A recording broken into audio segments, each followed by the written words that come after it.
시험을 바꾼 시간 시바시 국어TV의 이현우 선생님입니다. 여러분 반갑습니다.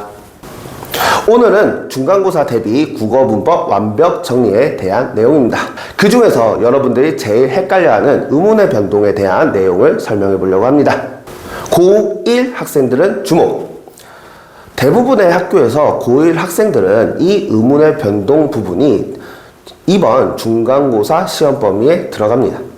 물론 어떤 학교에 따라서는 의문의 변동이 시험 범위에 포함되지 않는 학교들도 있지만 시험 범위에 포함되는 학교들이 더 많고, 설령 이번 시험에서 의문의 변동이 시험 범위에 포함되지 않더라도 그 학생들은 반드시 이번 기말고사 때 포함될 예정이니까 그 정도로 중요한 문법 사항들이라고 보시면 되겠습니다.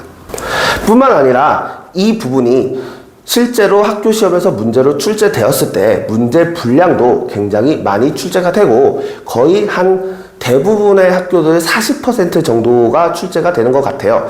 그리고 고난이도 킬러 문항들이 이 부분에서 많이 출제되기 때문에 여러분들이 반드시 짚고 넘어가야 합니다. 따라서 이 의문의 변동 파트를 다 맞았냐 아니면 몇 개 틀렸냐에 따라서 1등급, 2등급이 갈려질 거고요. 2등급, 3등급 사이도 갈라질 겁니다. 이 부분의 맞고 틀림의 여부가 여러분들의 등급을 많이 가를 거라고 저는 생각을 합니다. 그럼 제가 왜 이 영상을 찍어서 유튜브에 공개하려고 하느냐? 이유는 간단한데요. 제가 가르치는 학교 고1 학생들이 워낙에 요청을 많이 해줬어요. 물론 문법은 암기가 중요한데 그 암기를 어떻게 암기를 하고 이해를 해서 그 내용을 절대로 까먹지 않고 시험장까지 가지고 들어갈지 그거를 한 번 더 얘기해주고 정리를 해줬으면 좋겠다라는 요청들이 많아서 그 학생들한테 보여줄 내용으로 영상을 찍고 있는데, 제가 가르치고 있는 학원 학생들 뿐만 아니라 전국에 있는 많은 고1 학생 여러분들께서 이 영상을 보고 이 문법 파트 앞으로는 걱정 하나도 없다, 자신 있다 라는 생각이 들었으면 좋겠다는 마음에서 이 영상을 찍고 있습니다. 여러분들이 학교에서도 배우고 학원에서도 배웠지만 아직도 이 의문의 변동을 헷갈린다면 제가 이 영상에서 한 번 보면 까먹지 않도록 확실하게 완벽하게 정리를 해드리도록 하겠습니다. 이번 중간고사에서 문법 파트는 다 맞고 싶다, 문법을 넘어서 국어 시험 자체를 90점 이상을 맞아보고 싶다 라고 하는 학생들은 이 영상을 끝까지 시청해 주세요. 그럼 지금부터 시작하겠습니다. Let's get it! 이 자음 체계는 어떻게 구성이 되어 있냐, 이거를 한번 보실 텐데, 자음은 크게 안울림 소리와 울림 소리로 나눠져 있습니다. 자, 안울림 소리는 말 그대로 소리가 나는데 그 소리가 울리지 않고 나는 소리라는 거고요. 울림 소리는 뭔가를 울려서 떨리게 해서 소리를 낸다는 거죠. 그래서 이 사진을 한번 봐주시기 바라겠습니다. 이 사진을 보면 이 사진이 뭐냐, 바로 여러분들의 두개골을 쪼갰을 때 그 옆으로 본 단면을 얘기하는 겁니다. 자, 이렇게 생겼어요, 여러분들의 머리가. 자, 이 부분을 보면 처음에 여기 입술이 있죠. 그리고 잇몸이 있고요. 혀끝, 생입천장, 여린입천장, 목청이 있어요. 그럼 얘네들은 뭐냐? 얘네들이 바로 자음에서의 조음 위치입니다. 조음 위치라는 거는 말 그대로 음은 소리 음이죠. 그리고 이 조는 뭐냐? 바로 만들 조자입니다. 그러니까 음이 이 위치에서 만들어진다 라는 것을 이야기하는 겁니다. 그러면 우리 자음은 어떤 위치에서 음이 만들어지냐? 바로 여기는 5가지, 바로 여기는 5가지입니다. 그래서 이렇게 이 순서로 음이 그 위치에서 만들어진다 라고 생각을 하시면 돼요. 그래서 이 조음 위치를 보면 첫 번째는 입술 소리입니다.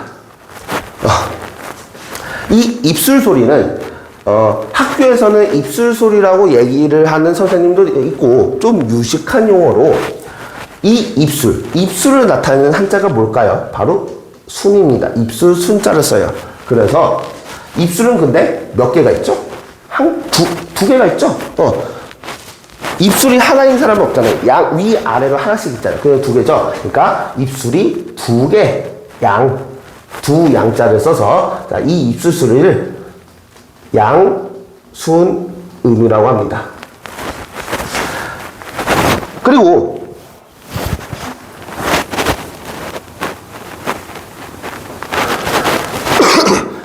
두 번째 좋은 위치는 바로 잇몸 소리예요. 자, 근데 우리가 생각해 보세요. 여기서는 잇몸이라고 돼 있잖아. 여기서는 잇몸이라고 돼 있지만 우리가 소리를 나는 과정을 생각해 보면 소리는 하나로만 소리가 납니까? 두 개가 같이 부딪혀야 소리가 나죠? 여러분들 박수 쳐보세요. 박수라고 하는 것은 두 양 손이 부딪혀서 소리가 나는 거 아닙니까? 근데 한쪽만 이렇게 아무리 이렇게 존나게 세게 해도 이럴 때 그래도 소리는 안 나죠. 이것을 우리가 꼭 생각을 해 주시고요. 이 잇몸은 그 잇몸 소리 이 잇몸의 위치에서 소리가 나는 거는 조금 더 구체적으로 하면 여기가 혀가 있죠?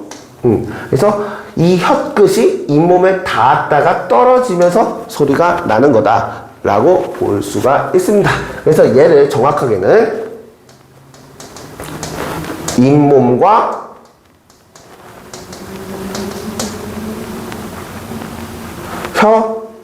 혀끝 소리라고도 합니다. 근데 제가 여기서는 간단하게 잇몸 소리라고 할게요. 이 잇몸 소리는 한자로 하면 유식한 말로 뭐라고 하냐? 자, 우리 이빨 아프면 어디 가죠? 병원 가죠. 어떤 병원이요? 치과 가죠. 그 치가 이빨 치자입니다. 그래서 치에서 소리가 만들어진다. 그래서 치조음 이렇게 되겠습니다. 자, 그 다음에 세 번째 위치를 한번 보겠습니다. 세 번째 위치는 바로 여기 세니천장입니다. 그럼 이 세니천장이라는 게 뭐냐? 우리가 혀로 이빨을 싹 긁어보면 하면 여기 이빨 위 이 입천장 위천장이 좀 딱딱한 데가 있고 물렁물렁한 데가 있어요. 그 딱딱한 부분 입천장 첫 번째 있는 부분 그걸 우리가 센 입천장 소리라고 하는데요. 그럼 이 센 입천장 소리를 한자로 바꾸면 유식한 용어로 하면 뭐라고 될까요? 말 그대로 세다라는 한자 경 입은 입구겠죠? 그리고 천장은 뭘까요? 우리가 뭔가 이제 그 물건을 싸고 덮잖아요. 덮을 개자를 씁니다. 경국의 음이라고 합니다. 그래서 여기 세 번째가 바로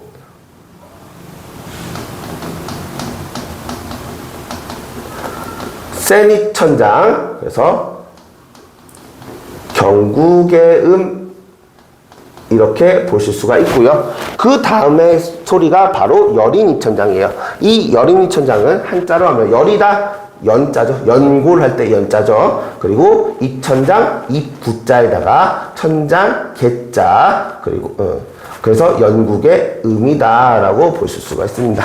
그래서 여기가 바로 여린 입천장 소리고요. 연국의 음이다. 이렇게 보실 수가 있는 겁니다. 그리고 여기 마지막에 있는 거는 목청이죠. 목청 소리를 우리가 후음이라고 합니다. 그 다음에 우리가 볼 것이 바로 파열음, 파찰음, 마찰음 이런 것처럼 바로 소리가 만들어지는 방법, 좋은 방법에 대해서 배워보겠습니다. 좋은 방법 첫 번째는 파열음이에요. 자, 파열음은 뭘까요? 우리가 뭔가가 파열됐다. 그런 건 파열이라는 뜻이 뭐죠? 바로 터지는 거죠. 그러니까 마찬가지로 소리가 만들어질 때 어떻게 만들어지냐?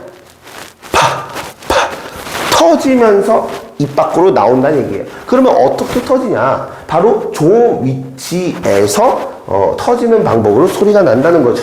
자, 그래서 이 파열음의 가장 기본적인 그 자음은 바로 비읍 계열의 소리입니다. 그리고 이 비읍은 뭐라고, 이러한 비읍, 디귿, 기역, 지읒, 시옷, 이런 가장 기본적인 소리 있죠. 그거를 우리가 뭐라고 하냐면 바로 예사소리라고 해요. 그래서 예사소리, 비읍이 첫 번째 파열음이고요. 이 비읍은 어디 위치에서 소리 난다 했죠? 입술 소리죠. 그래서 비읍은 입술 소리 위치에서 파열음으로 소리 나는 자음이다. 이렇게 볼 수가 있고요. 이 비읍과 비슷한 계열인 된소리, 쌍비읍, 그리고 거센소리, 피읍. 이 세 개가 입술 소리에서 나는 파열음이다. 이렇게 보시면 되겠습니다. 그래서 이게 첫 번째 파열음이고요. 그리고 이 파열음이 총 세 가지가 있는데 그 중에서 두 번째는 뭐냐면 바로 잇몸 소리에서 나는 소리들이에요. 자, 잇몸 소리, 치조음에서 파열하는 소리는 뭐냐? 바로 디귿입니다. 그래서 예사소리, 디귿이 있고요. 된소리, 쌍디귿, 거센소리, 티읕입니다. 그래서 트 얘네들이 파열음이고요. 그리고 마지막 세 번째는 여린 이천장 소리에서 나는 기역입니다. 그래서 예사소리 기역, 그리고 된소리 쌍기역, 거센소리 키읔 해서 얘네들이 세 번째 파열음이다. 이렇게 보시면 되겠고요. 자, 그 다음에 탁차름 하기 전에 먼저 마찰음에 대해서 얘기를 하고 넘어갈게요. 왜 그러냐? 마찰음이 조금 더 간단하니까. 자, 마찰이라고 하는 건 뭐예요? 우리가 이렇게 비비면 이렇게 소리가 나잖아요. 이렇게 비비는 거. 마찰돼서 소리가 난다는 거예요. 그래서 이 마찰음은 자, 시옷과 쌍시옷이 있습니다. 예사소리 시옷과 된소리 쌍시옷이죠. 그럼 이 시옷과 쌍시옷은 어디 위치에서 소리가 나는 거예요? 바로 하면서 혀끝이 잇몸을 닿으면서 소리를 내죠. 그러니까 바로 잇몸 소리, 치조음 위치에서 마찰에서 소리 나는 자음이다. 이렇게 볼 수가 있겠습니다. 마찰음은 그리고 하나가 더 있습니다. 바로 히읗입니다. 이 히읗은 어디에서 소리가 나죠? 목청에서 소리가 나요. 그래서 목청에서 소리가 마찰이 나서 마찰을 일으켜서 소리가 나는 그런 자음이 바로 히읗이다. 이렇게 보시면 되겠습니다. 자, 그 다음은 우리가 파찰음을 볼 건데, 자, 지금 여기까지 자음 체계표를 보면 입술 소리, 잇몸 소리, 여린 이천장 소리의 자음을 다 언급을 했죠. 근데 한 가지 언급을 안 한 자음이 있어요. 뭐죠? 바로 지읒이죠. 이 지읒이 바로 파찰입니다. 파찰이라고 하는 건 뭐냐면 파열음과 마찰음이 합쳐진 거예요. 두 개가 동시에 같이 일어나는 거예요. 그래서 즈 같은 거는 즈 하면서 마찰도 되지만 즈 하면서 터트리면서 내는 소리. 그래서 마찰과 파찰이 마찰과 파열이 같이 일어나는 파찰음이 바로 이 지읒, 예사소리의 지읒, 그리고 된소리의 쌍지읒, 거센소리의 치읒이죠. 그럼 이러한 소리는 어느 위치에서 소리가 나나요? 바로 센 입천장. 그래서 센 입천장, 경국의 위치에서 파찰을 해서 내는 소리가 바로 지읒, 쌍지읒, 치읒, 즈, 쯔, 츠다. 이렇게 보시면 되겠습니다. 자, 그러면 우리는 안 울림 소리에 대한 내용들을 다 확인을 해봤습니다. 자, 그러면 이제 울림 소리에 대한 내용을 한번 볼 텐데요. 자, 울림 소리는 비음과 유음 두 개가 있습니다. 비음이라고 하는 것은 코를 울려서 내는 소리고, 유음은 소리가 흘러가면서 소리를 내는 소리입니다. 자, 그러면 우리가 지금 비읍, 디귿, 기역, 지읒, 치읒, 그리고 후음의 마찰음, 히읗까지 봤어요. 그 자음 개수 있었잖아요. 그 자음 개수에서 빠진 자음이 뭐가 있죠? 바로 여기는 미음, 니은, 이응, 리을. 이 네 가지 자음이 빠졌습니다. 그래서 이 네 가지 자음이 비음과 유음에 나눠져 있는 거예요. 그러면 이 비음은 우리가 어떻게 구분할까? 바로 양손으로 코를 이렇게 누른 상태에서 소리를 냈을 때, 이 자음의 소리를 냈을 때 자연스러운지 힘든지 그 기준에 따라서 우리가 구분하면 됩니다. 자, 처음에 미음을 봅시다. 미음은 이렇게 소리 내는 거하고 코를 바꿔 어때요? 소리의 차이가 나나요? 안 나나요? 나죠. 그러니까 코를 막았을 때 소리가 힘들게 나는 이 미음이 바로 비음인 겁니다. 왜? 이 소리가 코를 울려서 내기 때문에 이 막았을 때 이 소리가 잘 안 나오는 거죠. 자, 그리고 니은도 보세요. 이거하고 코를 막았을 때 어때요? 소리가 달라지죠? 그리고 이응도 보면 이거하고 코를 막았을 때 소리가 달라지죠? 그래서 코를 막았을 때 소리가 달라지는 얘네들을 비음이라고 하고요. 유음은 말 그대로 소리가 유하게 흘러가는 소리예요. 그래서 얘는 르 이렇게 하나, 코를 막고 르 이렇게 하나, 소리의 변화가 없다. 그렇게 해서 이렇게 보시면 되겠습니다. 자, 그러면 우리는 이 자음 체계에 대해서 자세하게 공부를 했고, 그러면 이것을 바탕으로 음운의 변동에는 어떤 것들이 있는지 그걸 한번 확인해 보도록 하겠습니다. 자, 그러면 이제 본격적으로 음운의 변동에 대한 내용을 들어갈 텐데, 자, 그러면 음운의 변동이란 뭐냐, 그 개념에 대해서 한번 짚고 넘어가죠. 자, 음운의 변동이라는 거는 아까 우리가 배웠던 음운이 변동이라는 게 뭡니까? 변한다는 거죠. 변해서 이동한다는 거죠. 그래서 우리가 아까 배웠던 음운이 어떤 식으로 변해서 이동하는가, 그거에 대한 문법이 바로 음운의 변동입니다. 그래서 개념을 보면 어떤 형태소의 음운이 조건에 따라 다른 음운으로 바뀌는 현상, 이것을 우리가 음운의 변동이라고 하는데, 이 음운의 변두는 크게 네 가지가 있어요. 자, 첫 번째 교체, 두 번째 탈락, 세 번째 첨가, 네 번째 축양입니다. 이게 뭔지는 정확하게 몰라도 이 말을 들어봤을 때 생각나는 어떤 느낌들이 있죠. 어떤 느낌들이 있어요. 자, 교체라고 하는 건 뭐예요? 말 그대로 바뀌는 거죠.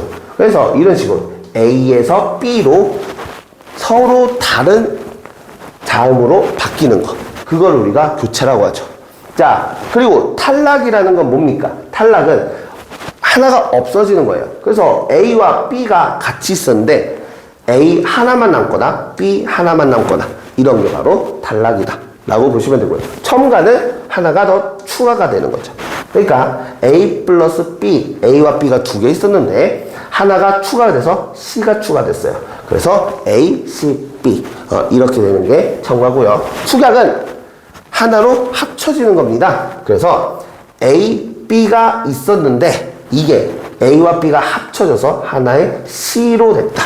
그래서 전혀 다른 자음 또는 모음으로 하나로 합쳐지는 현상, 그걸 우리가 축약이라고 합니다. 그리고 우리가 이 음운의 변동 현상을 배울 때 정말 주의를 해야 되는 거는, 음운의 변동은 뭐에 대한 규칙 문법이냐면 발음에 대한 문법 규칙입니다. 그러니까 우리가 이 문법 규칙이라는 게 발음에 대한 문법 규칙도 있고 표기에 대한 문법 규칙도 있어요. 근데 그 표기에 대한 문법 규칙은 한글 맞춤법에서 우리가 나중에 배울 거고요. 여기 우리가 지금 배우고 있는 이 음운의 변동은 바로 발음에 대한 규칙이라는 거, 표기하고는 상관없다는 거, 이러한 개념을 여러분들이 머릿속에 꼭 집어넣어 주시길 바라겠습니다. 자, 그러면 이 음운의 변동이 왜 일어나냐, 그 일어난 이유에 대해서도 우리가 한번 생각을 해보시면 좋을 것 같아요. 자, 음운의 변동이 일어나는 이유는 간단하게 발음을 편하게 하기 위해서 일어나는 겁니다. 이것을 우리가 뭐라고 하냐면 발음의 편의성이라고도 하고요. 이 음운의 변동이 일어나는 그 이유를 간단하게 조금 더 유식한 용어를 하면 바로 언어의 경제성이다라고 얘기를 합니다. 경제성이라는 건 뭐예요? 경제성이라는 거는 편리하고 효율적이라는 거예요. 그러니까 우리가 그냥 자음과 모음이 이렇게 결합해서 우리 그 한글이 그 단어가 만들어지는데 그거를 있는 그대로 단어를 발음을 하면 이 발음에서 우리 구강 구조의 어떤 특징적인 부분에 의해서 있는 그대로 발음하기가 너무 힘들어요. 그리고 이 충돌이 일어나면서 자연스럽게 매끄럽게 안 되는 부분이 있다는 거죠. 그러니까 그런 부분을 해소하기 위해서 그런 부분을 우리가 발음할 때 편리하고 효율적으로 하기 위해서 배우는 게 바로 의문의 변동이다. 그리고 이 의문의 변동은 우리가 왜 배워야 되냐? 바로 의사소통을 원활하게 하기 위해서 배우는 거다 라는 거를 우리가 잘 기억을 하면 조금 더 이 내용을 배우는 거에 의미가 있겠죠. 그리고 이러한 부분은 학교에서 서술형으로 낸다든지 아니면 의문의 변동 개념에 대한 어떤 간단한 선지로 낸다든지 그런 부분으로 출제가 되기 때문에 이런 부분도 여러분들이 놓치지 말고 반드시 기억을 해두시면 좋을 것 같아요. 이제 우리가 본격적으로 의문의 변동에 대해서 배울 텐데 이 의문의 변동, 교체, 탈락, 첨가, 축양 네 가지가 있다고 했죠. 그 중에서 첫 번째 교체에 대해서 조금 더 심도 있게 배워보도록 하겠습니다. 그 교체 첫 번째는 바로 음절의 끝소리 규칙이라는 거예요. 자, 음절이라는 게 뭐죠? 자, 음절은 쉽게 말해 한 글자를 의미합니다. 그래서 예를 들어 제 이름이 이현호예요. 그러면 얘는 몇 글자로 되어 있죠? 한 글자, 두 글자, 세 글자죠. 그럼 이거는 바로 3음절이다 라고 되어 있어요. 3음절이다 이라고 얘기를 합니다.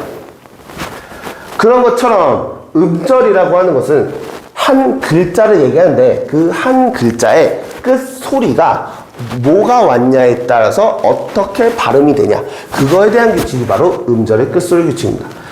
따라서 이 내용을 보면 우리말에서 기역, 니은, 디귿, 리을, 미음, 비읍, 이응 이 7개 자음만이 음절의 끝에서 발음된다.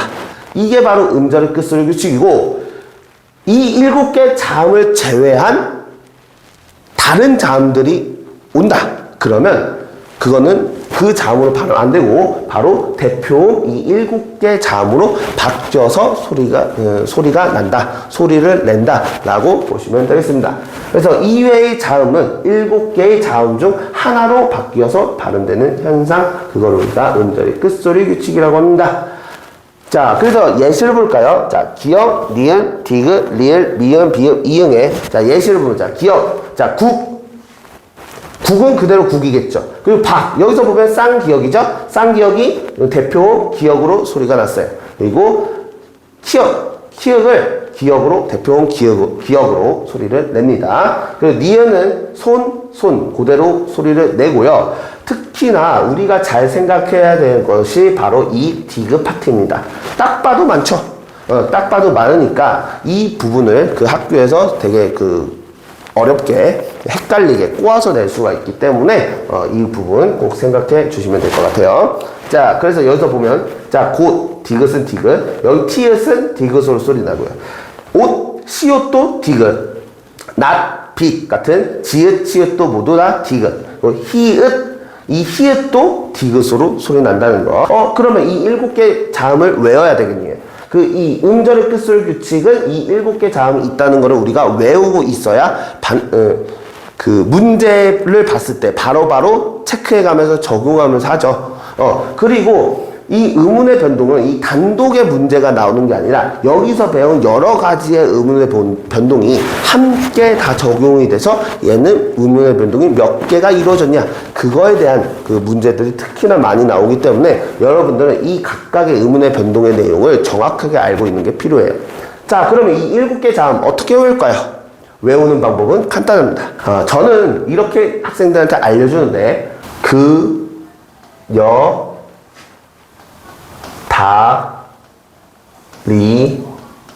다리만 보여. 그녀 다리만 보여. 이렇게 외우면 쉽게 외울 수 있습니다. 자, 그리고 우리가 지금 교체해서 또 배울 것 중에 하나는 뭐냐면 바로 연음 규칙입니다. 자, 모음으로 시작하는, 자, 중요한 건 모음입니다. 모음으로 시작하는 두 번째 이하의 음절에서 앞 음절의 받침 자음이 이어지는 현상, 그걸 우리가 연음 규칙이라고 해요. 이 연음 규칙은 크게 두 가지가 있는데, 자, 첫 번째는 연음 규칙 1 보면 앞 음절의 받침이 그대로 다음 음절로 옮겨가서 발음이 되는 게 있어요. 예를 들면 이런 식으로 옷이죠. 그럼 얘를 발음할 때 어떻게 발음하냐? 오식. 이 이가 뭐예요? 바로 형식 형태소죠.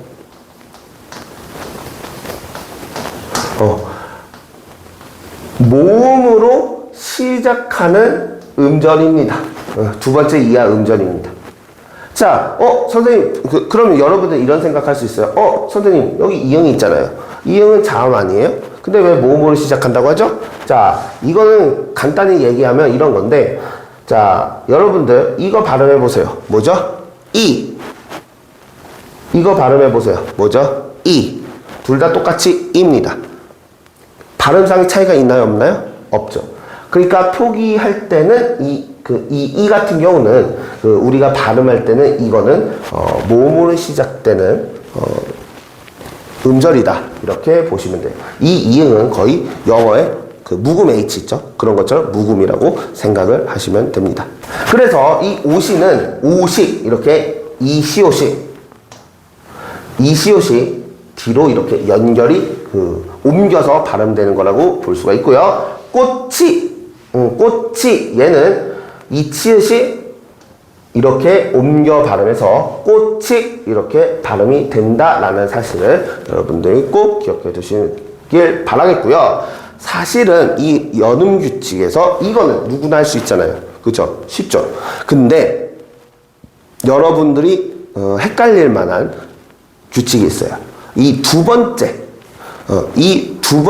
연음 규칙이 여러분들이 조금 더 자세하게 확실하게 알아두셔야 되는 내용입니다. 자, 연음 규칙 두 번째를 보면, 자, 모음으로 시작하는 두 번째 음절, 두 번째 이하의 음절이 여기까지는 똑같아요.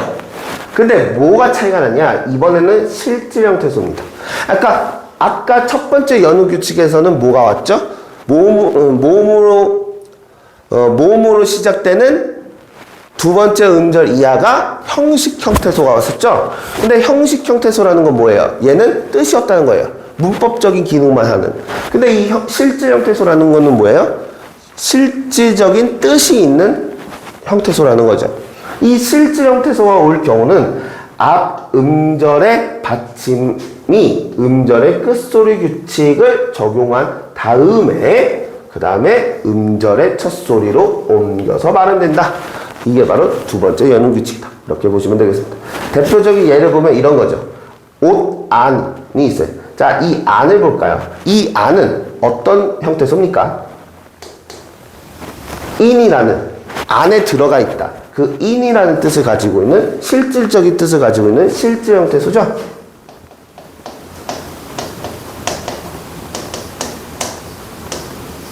이렇게 실질 형태소가 올 때는 여기 있는 시옷이 대표음인 음절의 끝소리 규칙인 디귿으로 바뀐 다음에 이것이 이렇게 옮겨서 발음된다. 이렇게 보시면 돼요. 자, 이것도 마찬가지예요. 꽃 위 뭡니까? 업이라는 뜻이 있죠? 실질적인 뜻이 있으니까 이 치읓이 디귿으로 바뀐 다음에 이 디귿이 이렇게 올라간다. 옮겨서 발음된다. 그러니까 꼬, 뒤 이런 식으로 발음이 된다. 오, 단 이런 식으로 발음이 된다. 라는 것을 여러분들이 꼭 기억해 주시길 바라겠습니다. 자, 그 다음은 이제 교체 두 번째, 바로 비음화입니다. 자, 비음화라는 건 뭐냐? 화라는 것은 될 화자거든요. 뭐가 된다는 거죠? 뭐가 될까? 바로 비음이 된다는 거예요. 그러면 이 비음화라는 건 뭘까? 비음이 아닌 애가 비음으로 바뀌는 현상. 그걸 우리가 비음화라고 합니다. 그래서 비음이 아닌 자음이 비음으로 바뀌어 발음되는 현상. 자, 그래서 이 비음화는 뭐가 있냐면, 자, 첫 번째, 받침에 기역, 디귿, 비음.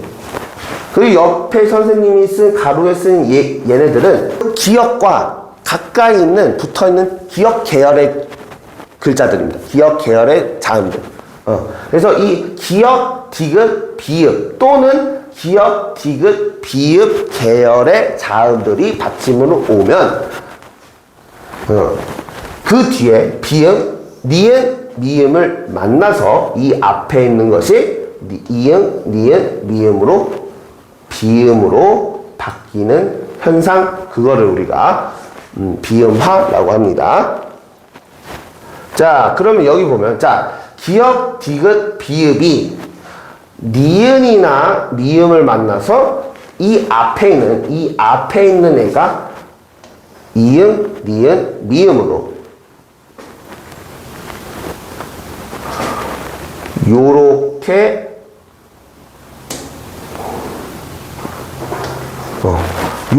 변하는 애를 의문의 변동을 우리가 비음화라고 합니다. 그래서 예시를 보면, 자, 멍는 여기가 기역이 왔죠? 그러니까 이 기역이 이응으로 바뀐다. 자, 그리고 덧문 시옷이 왔죠? 이 시옷이 니은으로 바뀐다. 그리고 밤물 비읍이 왔죠? 이 비읍이 니음으로 바뀐다. 이렇게 보시면 되겠습니다.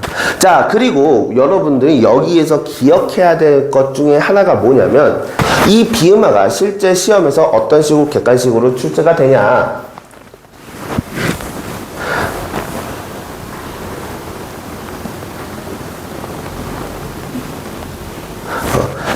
잠깐만 그 아까 자음책에서 배웠던 내용들을 한번 돌아가 보도록 하겠습니다. 자, 여기서 한번 보면 아까 비음으로 바뀌었던 자음들이 뭐였어요? 비읍 계열, 그리고 디귿 계열, 그리고 기역 계열이었죠. 근데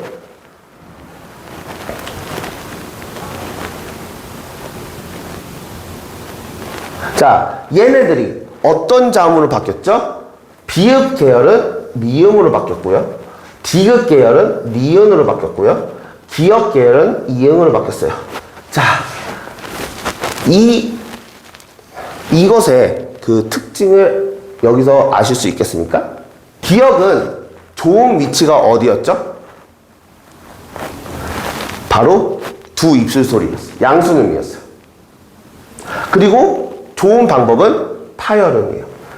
자, 이 비읍 계열은 양순음의 타열음이에요. 자, 그럼 여기 미음을 한번 봅시다. 미음은 좋은 위치가 뭡니까? 양순음이죠. 근데 좋은 방법은 뭐예요? 비음입니다. 그러니까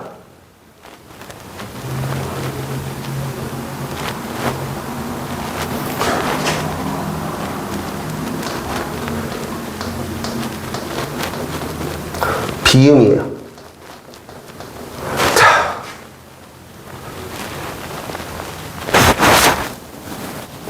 자, 그리고 여기 디귿 계열도 봅시다. 디귿도 보면, 디귿은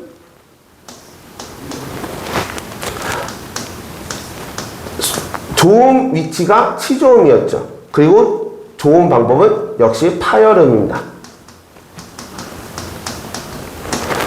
근데 이 디귿 계열이 니은으로 바뀌는 예를 보면 좋은 위치는 똑같이 치조음이에요. 근데 좋은 방법이 비음입니다.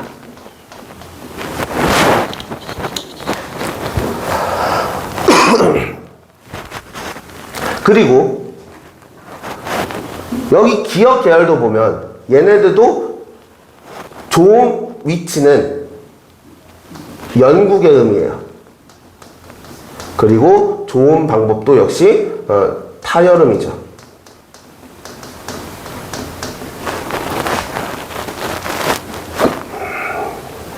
근데 이 기억 계열이 바뀌는 이응을 보면 얘는 좋은 위치는 똑같이 영국의 음인데 좋은 방법이 비음으로 바뀌죠.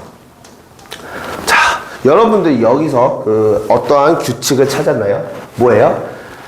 이 비음화는 좋은 위치는 같지만 이렇게 같지만 좋은 방법이 다르다. 이거를 꼭 기억해 주시면 좋겠습니다. 자, 그래서 여러분들이 다시 한번 정리하면 이 비음화라고 하는 것은 좋은 위치는 같고 좋은 방법은 다르다.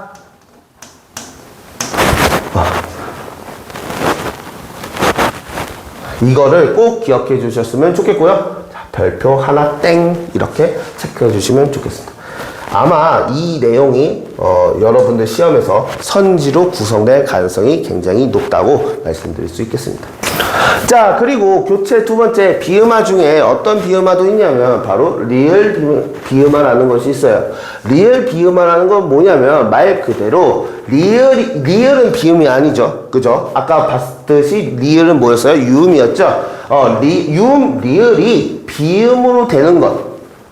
그게 바로 리을 비음하다라고 보실 수가 있겠습니다.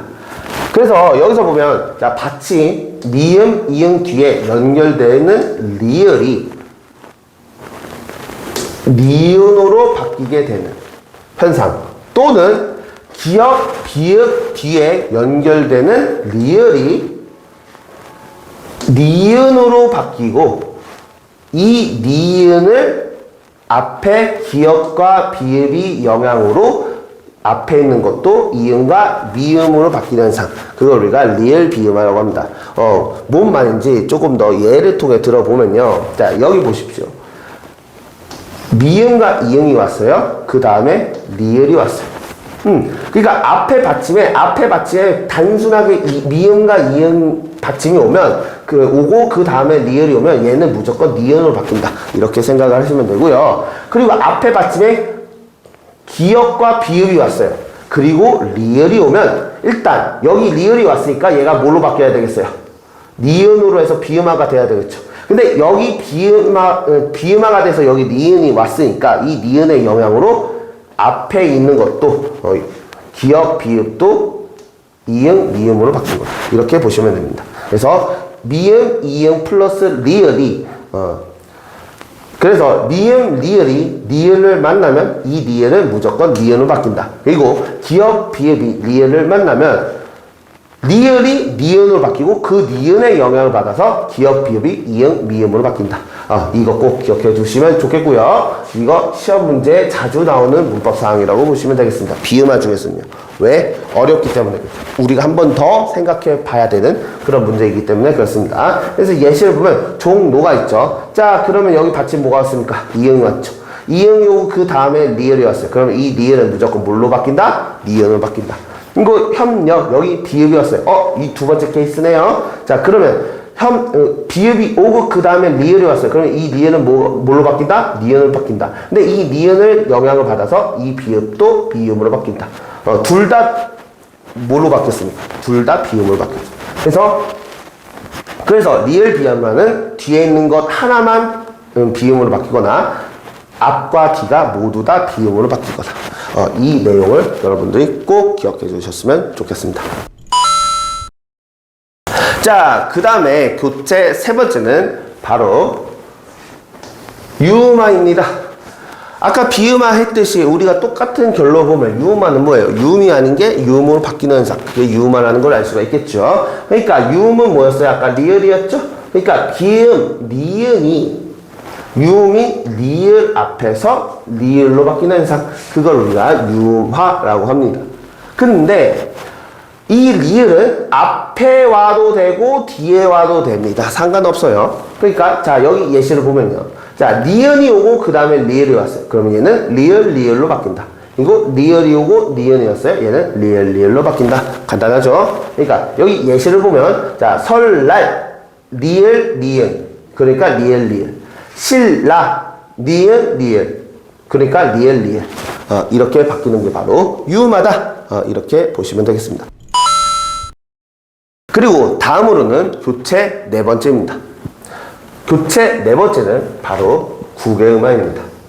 자, 국외음화는 뭡니까? 아까 얘기했죠. 국외음으로 바뀌는 거. 그러니까 국외음이 아닌 자음이 국외음으로 바뀌는 현상. 그걸 우리가 국외음화라고 합니다. 근데 이 국외음화라는 것은 여러분들이 꼭 헷갈리지 말아야 되는 출제 포인트가 하나 있습니다.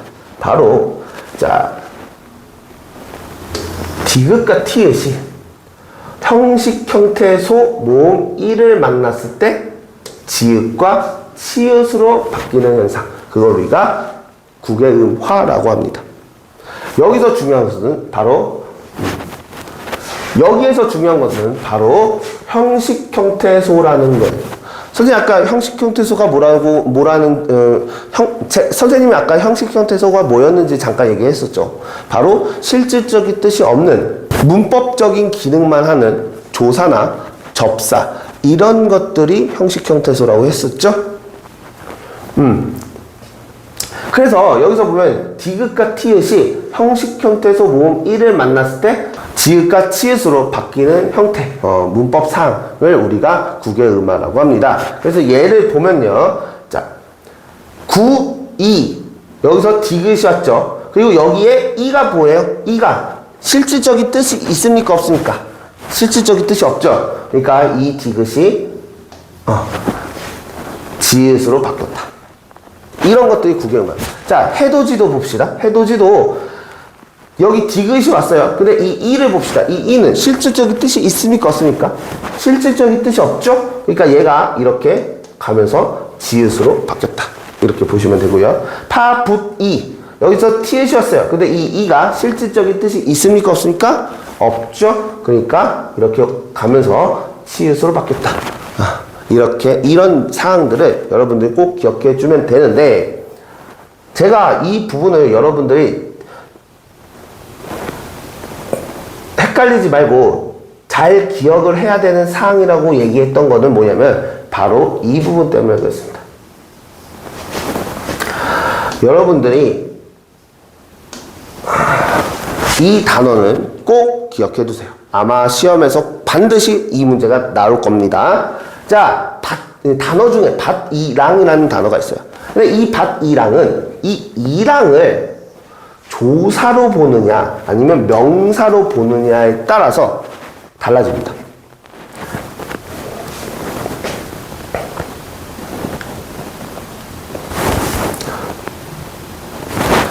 이 밭이랑에서 이 이랑을 조사로 보는 경우에는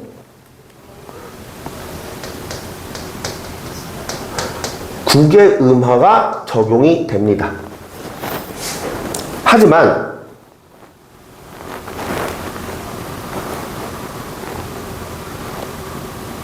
이 이랑을 명사로 보는 경우에는 국외음화가 적용이 안 됩니다. 이거 꼭 기억해 두시면 좋겠습니다. 그러면 여러분들이 질문할 수 있죠. 선생님, 그러면 이 밭이랑에서 이랑이 조사인지 명사인지 어떻게 구분하나요? 자, 구분 방법은 바로 뭐를 통해서? 문맥을 통해서 판단하시면 됩니다. 그럼 어떻게 문맥을 통해서 판단하냐?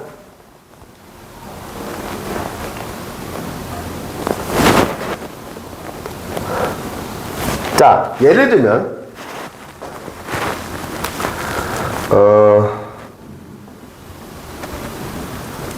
나는 밭이랑 논을 갖고 있다 라는 말이 있습니다. 그러면 이 말에서 이 이랑은 조사일까요? 명사일까요? 답은 바로 조사입니다. 왜요? 밭과 논을 연결해주는 역할을 하고 있잖아요. 그러니까 연결조사입니다. 이렇게 밭 1항에서 2항이 조사로 쓰일 경우에는 이 티읕이 치읓으로 바뀌어서 바, 치, 랑 이렇게 변화가 됩니다. 나는 밭 2랑에 물을 대고 왔다.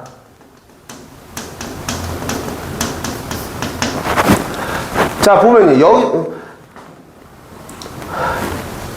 보면요. 여기서 2랑은 무슨 뜻일까?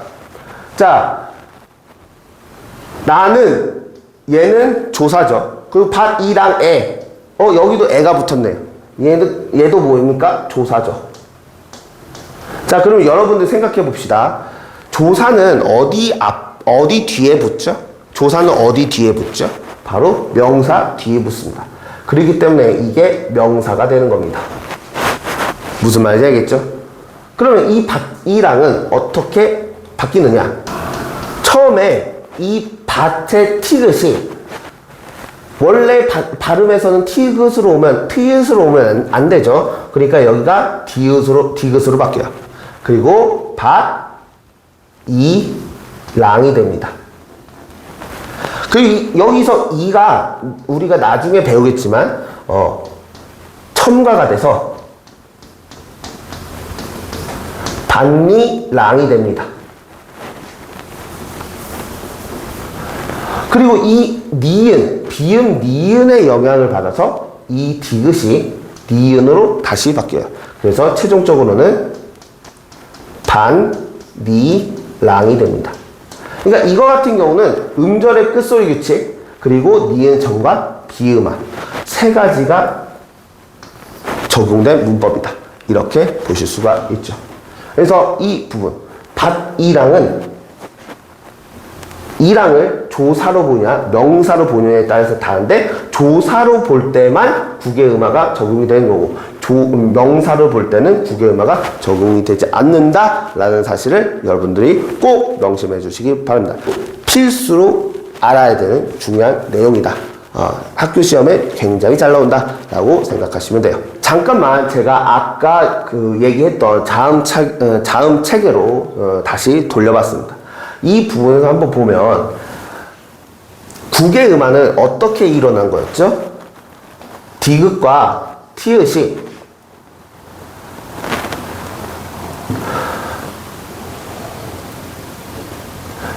형식 형태소 1을 만나서 지읒과 치읒으로 바뀌었죠. 이것을 보면 여기 디귿은 조음 위치가 어떻게 됐죠? 바로 치조음이었습니다. 조음 방법이 어떻게 되죠? 파열음입니다. 그죠? 파열음입니다. 지읒과 치읒으로 바뀌는 그 자음을 보면 지읒과 치읒은 조음 위치는 어떤 소리죠? 바로 경국의 음이에요. 그리고 조음 방법은 타찰음입니다. 자, 그러면 여러분들 이 특징이 보이시나요? 국외음화가 되기 전 디귿과 티읕은 치조음과 파열음 소리인데, 이게 국외음화가 되면서 지읒과 치읒으로 변하면서 뭐가 변해요? 요렇게 조음 위치도 치조음에서 경구음으로 달라졌고요. 그리고 조음 방법도 파열음에서 파찰음으로 달라졌습니다. 따라서 국외음화는 조음 위치와 조음 방법이 모두 바뀐다 라는 특징을 꼭 기억해 두시기 바랍니다. 이거 선지로 많이 나와요. 이 구절은 아예 외워주시기 바라겠습니다. 알겠죠? 자, 이렇게 해서 국외음화의 디테일한 시험에서 선지로 많이 나오는 내용까지 한번 다뤄봤습니다. 그러면 다음 문법 사항으로 한번 넘어가 보도록 하죠. 자, 그리고 마지막 교체 5번째입니다. 교체 5번째는 된소리 대기입니다. 된소리 대기는 말 그대로 된소리가 아닌 것이 된소리로 바뀌는 현상이죠. 자, 이 된소리 대기는 뭐냐면 바로 예사소리가 된소리로 바뀌어서 소리나는 현상을 된소리 대기라고 하고요. 이 된소리 대기는 크게 4가지 경우가 있습니다. 그걸 하나씩 볼 텐데, 첫 번째는 받침 기역, 디귿, 비읍이 기역, 디귿, 비읍, 시읒, 지읒을 만나면 쌍기역, 쌍디귿, 쌍비읍, 쌍시읒, 쌍지읒으로 바뀐다. 이거 가장 기본입니다. 그래서 받침 기역, 디귿, 비읍이 기역, 디귿, 비읍, 시읒, 지읒을 만나면 그 뒤에 쌍디귿, 쌍기역, 쌍디귿, 쌍비읍, 쌍시읒, 쌍지읒으로 바뀐다. 예를 보면, 자, 옆집이 있죠. 여기 피읍이 왔네요. 자, 그럼 피읍은 어떤 계열이죠? 바로 비읍 계열이죠. 그러니까 이 피읍이 비읍으로 바뀌고 그 뒤에 지읒이 왔으니까 이 지읒이 쌍지읒으로 바뀌어서 옆집 이렇게 바뀌었다라는 걸 확인해 볼 수가 있죠. 그럼 여기에는 총 몇 가지 음운의 변동이 있나요? 바로 2가지죠. 처음에는 음절의 끝소리 규칙, 그리고 된소리 대기. 이렇게 보시면 되겠습니다. 아시겠죠? 자, 그 다음에 여기 꽃다발을 보시면, 자, 이 치읓이 뭘로 바뀝니까? 음절의 끝소리 규칙에 의해서 디귿으로 바뀌겠죠? 뒤에 디귿이 왔어요. 그럼 이 디귿은 쌍디귿으로 바뀌겠죠? 그래서 꽃다발 이렇게 바뀝니다. 이게 바로 된소리 대기 첫 번째 규칙입니다. 그리고 된소리 대기 두 번째 규칙은 바로 어간의 받침에 니은과 미음이 올 경우 오고, 자, 어간의 받침에 니은과 미음이 오고, 그 다음에 어미의 첫 소리가 기역, 디귿, 시읒, 지읒이 올 때 이 뒤에 있는 것이 쌍기역, 쌍디귿, 쌍시읒, 쌍지읒으로 바뀝니다. 자, 그래서 우리가 여기 어간이라고 돼 있잖아요. 여기 어미라고 돼 있잖아요. 자, 우리가 어간하고 어미를 잠깐만 봅시다. 자, 어간이라고 하는 거는 뭐냐면 얘는 변하지 않는 애들이에요. 그리고 어미는 변하는 애들이에요. 그럴 때 여기 예시를 보면 신고, 여기서 변하지 않는 애는 뭐죠? 신이죠. 그 어간의 받침에 뭐가 왔어요? 니은이 왔어요. 여기는 니은. 그리고 그 뒤에 이 고가 뭐예요? 얘가 어미죠. 왜? 신다가 원래 동사잖아요. 그러니까 신다에서 다가 없어지고 고가 오. 이 고가 바로 어미죠. 근데 어미 첫 소리에 뭐가 왔습니까? 기역이 왔죠. 그러니까 이 기역이 쌍기역을 바뀌었다. 그래서 신꼭 이렇게 바뀌는 거. 이게 바로 두 번째 된소리 대기 규칙입니다. 그리고 된소리 대기 규칙 세 번째는요, 바로 관형사형 어미. 관형사형 어미 리을이 그 뒤에 기역, 디귿, 비읍, 시읒, 지읒이 오면 얘네들이 쌍기역, 쌍디귿, 쌍비읍, 쌍시읒, 쌍지읒으로 바뀐다 라고 보시면 됩니다. 자, 관형사형 어미라는 건 뭐죠? 관형사를 나타내주는 어미예요. 그럼 관형사라는 게 뭐예요? 관형사라는 거는 바로 명사를 수식하는 기능을 하는 애죠. 그러니까 명사를 수식하는 기능을 하는 애로 만들어주는 관형사형 어미 리을이 받침으로 왔을 때 그 뒤에 기역, 디귿, 비읍, 시읒, 지읒이 오면 얘네들이 된소리로 바뀌는 거다. 자, 그래서 예시를 보면 갈 곳. 여기서 갈이죠. 가는 건데 어디로 가는 거예요? 갈 곳. 이렇게. 그러니까 여기 관형사형 어미 리을이 바로 그 받침으로 오고 그 뒤에 기역이 오면 이 기역이 쌍기역으로 바뀐다. 그래서 갈 곳. 그리고 여기서 시옷은 역시 뭘로 바뀐다? 음절 끝소리 규칙으로 인해서 디귿으로 바뀐다. 그래서 갈 곳. 여기도 역시 바로 의문의 변동이 두 가지가 있다는 걸 우리가 알 수 있죠. 음절의 끝소리 규칙과 바로 된소리 대기요. 자, 그리고 여기 할 바. 뭐뭐 할 바. 그러니까 이게 할이 관형사죠. 그러니까 관형사형 어미 리을이 오고 그 뒤에 비읍이 왔으니까 이 비읍이 왔으니까 이거를 어떻게 바뀔 수 이것이 어떻게 바뀝니까? 바로 뒤에 있는 게 쌍비읍 된소를 바뀌어서 할 바 이렇게 바뀐다라는 사실을 여러분들이 꼭 기억해 두시면 좋겠고요. 그리고 마지막 네 번째 관형사 그리고 마지막 네 번째 된소리 대기는 바로 한자어의 리을 받침이 오고 그 뒤에 디귿, 시옷, 지읒이 오면 그것이 바로 쌍디귿, 쌍시옷, 쌍지읒 이렇게 된소리로 바뀐다. 그래서 한자어 리을에 디귿, 시옷, 지읒이 오면 얘가 쌍디귿, 쌍시옷, 쌍지읒 된소리로 바뀐다. 이거 보시면 돼요. 그래서 예시는 이런 거. 교과서에 많이 나오는 예시죠. 갈등. 우리가 소설에서 중요한 것 중에 하나가 바로 갈등이죠. 인물들 간의 갈등이죠. 그러니까 이 갈등이 한자어예요. 그러니까 이 한자어의 리을이 오면 여기서 뒤에 있는 게 갈등해서 쌍디귿으로 바뀐다. 이게 바로 된소리 대기 네 가지였습니다. 네, 그렇게 해서 된소리 대기는 여기까지 하고 그 다음에 바로 탈락과 관련된 내용을 한번 살펴보기로 하겠습니다. 자, 탈락은 제가 아까 뭐라고 했어요? 두 가지 중에 한 가지가 없어지는 현상을 탈락이라고 한다 했죠. 그러니까 한 의문이 없어지는 현상을 탈락이라고 얘기하는데 이 탈락에는 크게 세 가지가 있습니다. 자, 첫 번째는 자음군 단수단입니다. 자음군 단수단은 뭐냐면 이 군이라는 게 모여 있는 거거든요. 그러니까 자음이 이렇게 두 개로 모여 있다는 얘기야. 쌍자음. 그 자음이 예를 들면 기역 이런 식으로 하나로 줄어지는 거. 그게 바로 탈락이죠. 한 의문이 없어지는 거.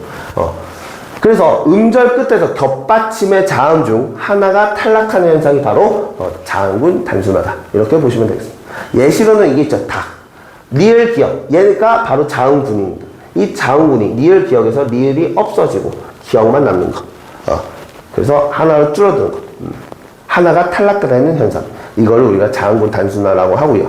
자, 동음 탈락은 뭐냐면 말 그대로 동음 같은 음이 하나가 없어진다는 얘기예요. 그러니까 여기서 보면 자, 아어로 끝나는 어간에 아어로 시작하는 어미가 연결될 때 그럼 뭐예요? 선생님 아까 뭐라고 했어요? 이거나 똑같다고 했죠. 그러니까 모음으로 시작하는 어미라고 볼 수가 있어요. 그러니까 아어 뭐예요? 얘네들이 동음이죠. 같은 음입니다. 이렇게 같은 음이 올 때는 아어가 한쪽이 탈락된다. 그래서 가다의 가와 아서의 아가 이렇게 오면 똑같죠? 그러니까 동음 탈락에 의해서 가서 이렇게 바뀐다. 변화를 한다. 이렇게 동음 탈락에 의해서 하나가 떨어진다. 탈락한다. 라고 보실 수가 있겠습니다. 자, 그리고 마지막 세 번째는 리을 탈락입니다. 그러니까 리을이라는 받침이 없어지는 거죠. 자, 그래서 이 리을 탈락은 동사나 형용사가 활용될 때 적용이 된다라는 겁니다. 동사나 형용사가 활용될 때 적용이 돼요. 그래서 활용될 때 어간의 끝소리 리을이 몇몇 어미 앞에서 탈락하는 오타 났네요. 현상 탈락하는 현상 이렇게 보시면 되겠습니다. 그래서 예시를 보면 알른에서 그 알다죠. 원래는 원형이 알다죠. 알다의 알이 그 뒤에 는을 만나서 알는은 활용하는 거죠. 알다라는 단어가 알다라는 동사가 알는으로 활용이 되는 거죠. 그랬을 경우에 이 리을이 없어져서 아는 이렇게 돼요. 아는 형, 아는 언니 이런 식으로 아는이 바로 알는에서 리을이 탈락해서 만들어진 게 아는이다. 이렇게 보시면 되겠고요. 둥글 플러스 니은 요 말 원래는 둥글다겠죠. 둥글다라는 그 형용사에서 그것을 활용해서 니은이 왔어요. 그랬을 때는 이 리을이 탈락해서 둥근. 그래서 우리가 둥근 달 할 때 그 둥근은 둥글 플러스 니은에서 니은이 탈락해서 리을 탈락이 일어나는 현상이다 라고 보시면 되겠습니다. 그리고 우리가 이제 탈락 두 번째를 한번 배워볼 건데요. 자, 탈락 두 번째는 히읗 탈락과 으 탈락이 있습니다. 이것도 잘 구분해 주시면 좋겠어요. 자, 히읗 탈락은 말 그대로 히읗이 없어지는 탈락이죠. 자, 그래서 어간의 끝소리 히읗이 모음으로 시작되는 형식 형태소.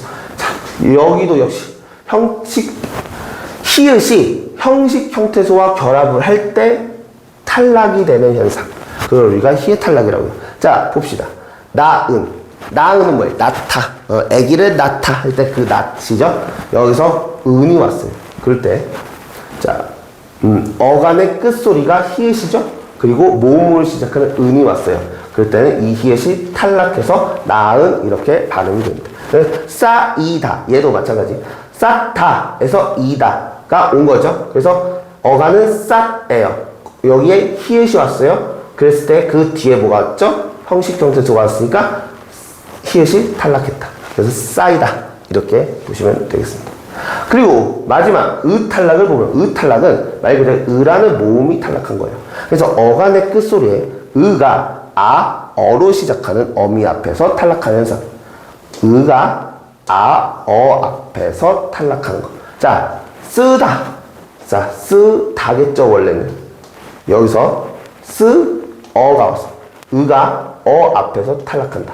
그래서 따르다의 어간 따르가 앞에서 으가 탈락한다. 그래서 따라. 이런 식으로 으가 탈락하는, 없어지는 현상을 우리가 으탈락이라고 보실 수가 있겠습니다. 쉽죠? 내용 이해되죠?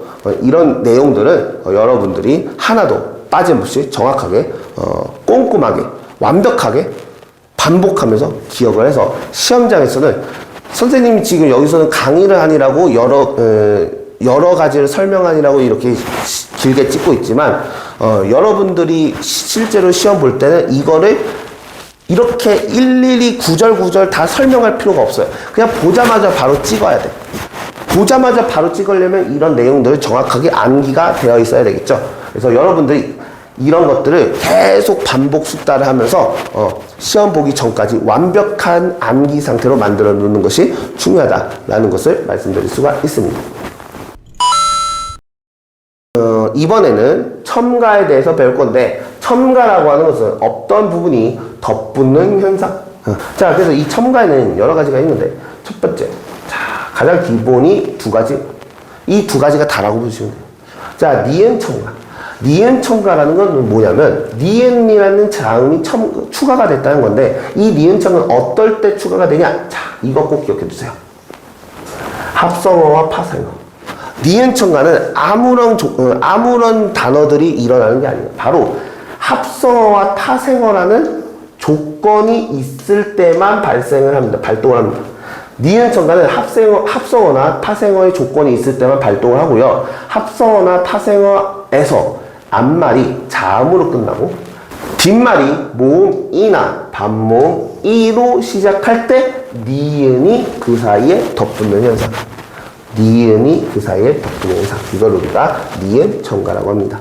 솜이불, 여기도 보면 솜과 이불이 합쳐져 있습니다.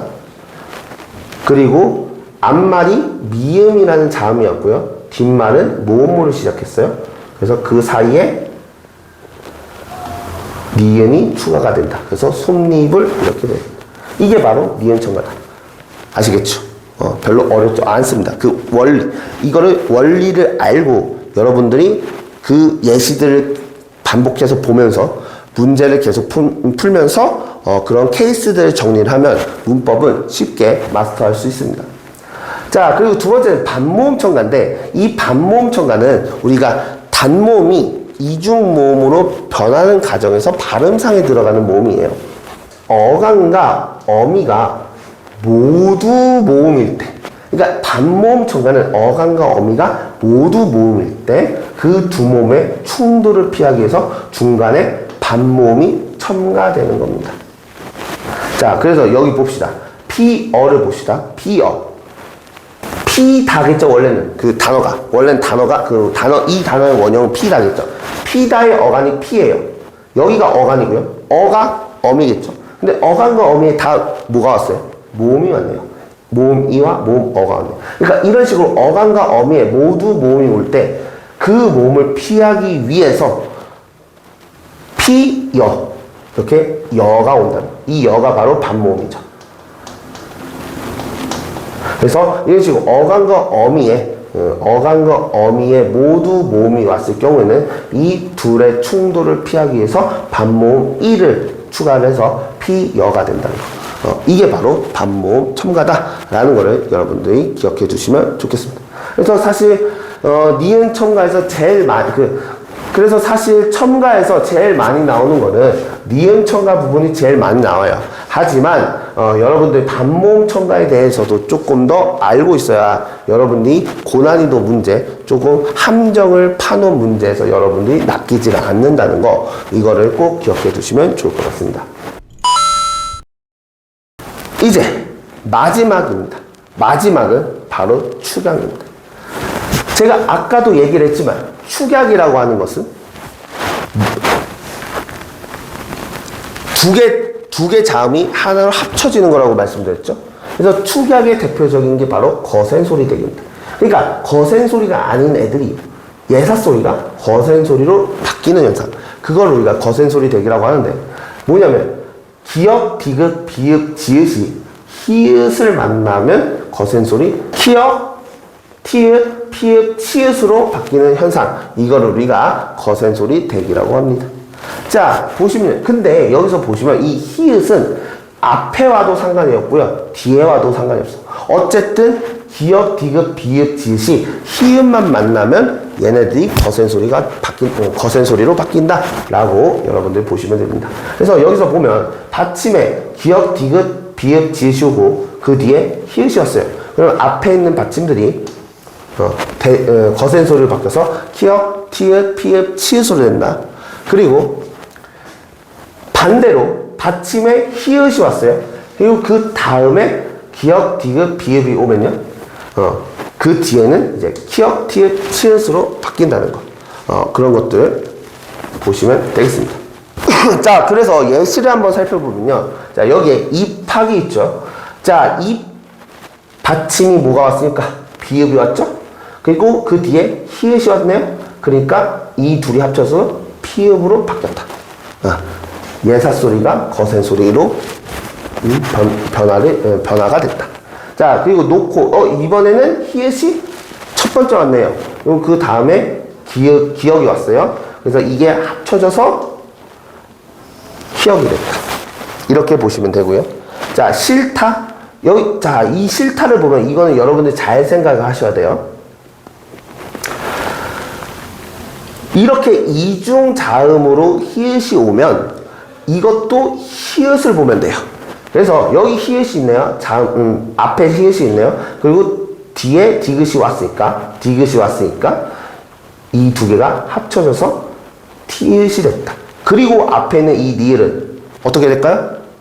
없어지지 않겠죠. 왜? 히읗만 없어졌으니까. 그러니까 이 니을은 그대로 남아있다. 그래서 싫다, 이런 식으로 변화가 일어난다, 발음이 된다 라는 거를 여러분들이 꼭 기억을 해주시면 좋을 것 같습니다. 자, 그러면 여러분들 잘 보세요. 아까 우리가 그 첫 번째 그 의문의 첫 시작을 했을 때, 포문을 열었을 때 음절의 끝소리 규칙으로 했었죠. 그럼 그 음절의 끝소리 규칙이 이 7가지 자음이 어떻게 이 7가지 자음을 어떻게 외워야 되냐, 그거에 대해서 선생님이 좀 알려줬잖아요. 그것과 마찬가지로 이 거센 소리 대기도 이것을 규칙을 외워야 되는데 어떻게 암기할 것이냐, 좋은 암기 방법을 제가 알려드리겠습니다. 여러분들이 혹시 이제 해외여행을 어느 정도 가봤는지는 모르겠는데, 해외여행을 한 번도 가보지 않은 학생들도 있고 몇 번 다녀왔던 가족들이랑 또는 학교에서 다녀왔던 사람들도 있을 거예요. 학생들도 있을 거예요. 자, 그러면 우리가 외국인이 한국으로 외국인이 한국으로 들어온 상황을 가정해 봅시다. 그러면 외국인이 한국에 들어와서 막 이것저것 막 노르러 어디 좋은데 장소들 막 찾으러 다녀요. 그러면 대표적으로 많이 찾는 장소가 어디예요? 전통시장이죠. 근데 그 외국인들은 우리 한국의 물정과 가격을 제대로 압니까? 모릅니까? 모르죠. 그러니까 전통시장에 갔을 때 아무것도 정보가 없는 상태에서 그 상인들이 그 외국인들을 상대로 뭐랍니까? 바가지를 씌우죠. 그러면서 부당 이익을 취합니다. 그거와 같이 우리도 마찬가지예요. 우리도 외국에 가면 그 사람들 입장에서 우리는 외국인이죠. 그 외국에 있는 시장에서 외국인들이 우리한테 뭘 할 수 있습니까? 바가지를 씌울 수 있죠.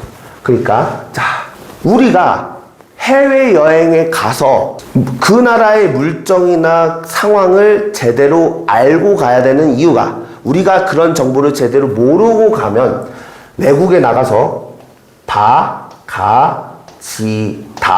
바가지를 당합니다.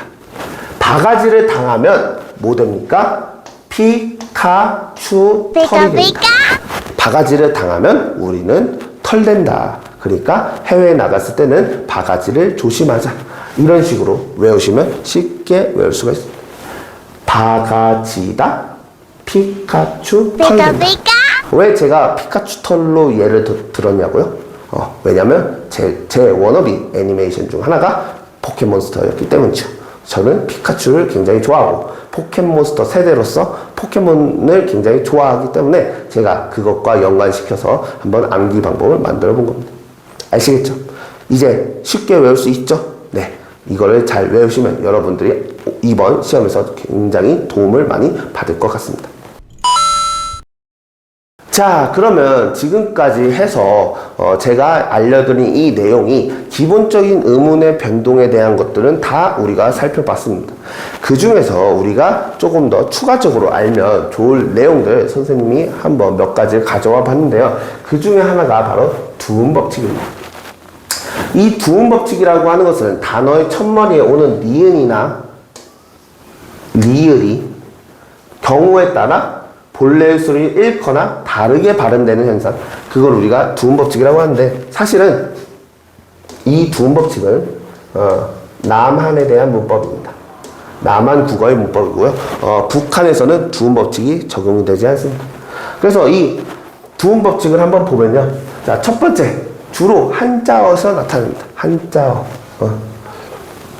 주로 한자어에서 나타나고요.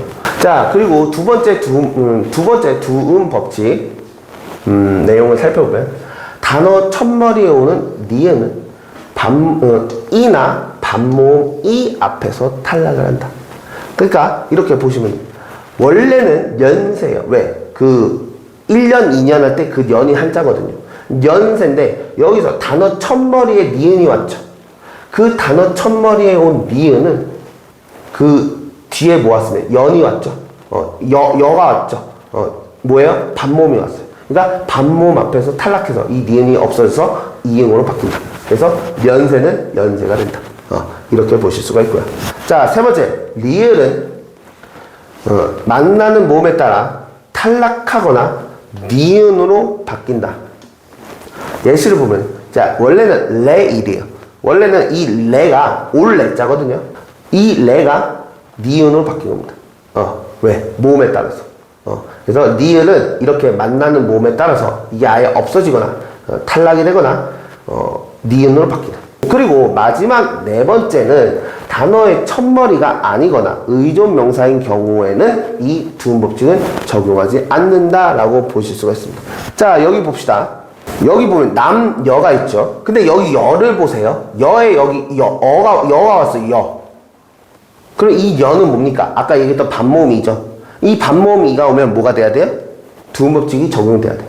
근데 아까 2번 규칙에서 봤던 이 연세가 연세로 바뀌는 거는 이 니은이 단어 첫머리에 와서 이렇게 바뀌는 거였는데, 여기서 보면 이 여가 이 이중 모음이 온 게 어디입니까? 단어 첫머리가 아니라 두 번째 음절이죠. 이럴 때는 이게 이중 모음이 왔다고 해도, 그 반모음 이가 왔다고 해도 얘는 두음법칙이 적용되지 않는다라고 보시면 되겠습니다. 그리고 이거 연 같은 경우에도 연 같은 경우 그냥 연 하나만 왔어. 아까는 이거는 연세였잖아요. 연세는 두 개가 같이 왔는데 이거는 연 하나만 왔어. 이건 뭐예요? 1년, 2년. 이 년이 뭐예요? 의존명사예요. 이런 식으로 의존명사가 온 경우에는 두음법칙이 적용되지 않는다라는 디테일한 문법 지식까지 여러분들이 꼭 기억해 주시고 암기해서 공부할 때 문제 풀 때 적용해 보시면 좋을 것 같습니다. 자, 그리고 제가 마지막으로 이 얘기를 하고 마무리를 짓도록 하겠습니다. 자, 우리가 지금까지 두음법칙을 봤는데 이 두음법칙은 교체일까 탈락일까? 이것도 여러분들이 헷갈릴 수가 있어요. 이거 좀 구분해두면 시험에서 유리하니까, 어려운 문제, 고난이도 문제에서 유리하니까 좀 아시면 좋을 것 같아요. 자, 두음법칙 중 리을이 니은으로 되는 나원이나 노인과 같은 경우는 교체입니다. 근데 니은과 리을이 모음이나 반모음이 앞에서 이응으로 되는 여자나 양심 같은 경우는 탈락이다. 이렇게 보시면 좋을 것 같아요. 그래서 똑같은 두음법칙이지만 어떤 거는 교체라고 볼 수 있고 어떤 거는 탈락이라고 볼 수 있고, 이게 두 가지가 있잖아요. 그러니까 시험에서도 두 가지를 섞어서 낼 수 있다는 거죠. 근데 다른 것들이 이제 다 이제 교체 예시를 들었는데 그 중에서 두음법칙 안에 쏙 들어가 있어요. 그럼 나머지도 교체니까 얘가 틀렸다. 이렇게 볼 수가 있는 거죠. 근데 만약에 이 두 가지의 차이점을 모르면 얘네들 다 답이 같은 것 같은데 둘 다 교체 같은데 이렇게 생각을 하고 틀릴 수가 있다는 거죠. 그러니까 이 내용을 꼭 기억해 두시기 바라겠습니다. 그래서 이것도 별표 하나 땡냐 치도록 하겠습니다. 자, 오늘은 여기에서 마무리를 하도록 하겠습니다. 오늘은 학생들이 가장 많이 헷갈리는 국어 문법 중에서 의문의 변동에 대한 이야기를 오늘 나눠봤습니다. 그리고 이 의문의 변동은 이번 중간고사 시험에서 대부분의 학교들이 시험 범위에 들어가 있고 굉장히 중요하고 고난이도 문제, 킬러 문제에서 변별력을 가릴 수 있는 파트이기 때문에 여러분들이 잘 공부해 두시고 디테일하게 꼼꼼하게 세부적인 조항 하나하나까지도 학습해 주시면 좋을 것 같다는 당부의 말씀까지 드렸어요. 여러분들이 이 영상을 보고 그냥 보는 거에서만 끝나는 게 아니라 공부라고 하는 것은 인강 듣는 거는 다 똑같아요. 내가 인강을 들었다고 해서 그 인강으로 들은 지식이 다 내 지식은 아니죠. 우리는 듣고 시간이 되면 떠나가 버려요. 흘러가 버려요.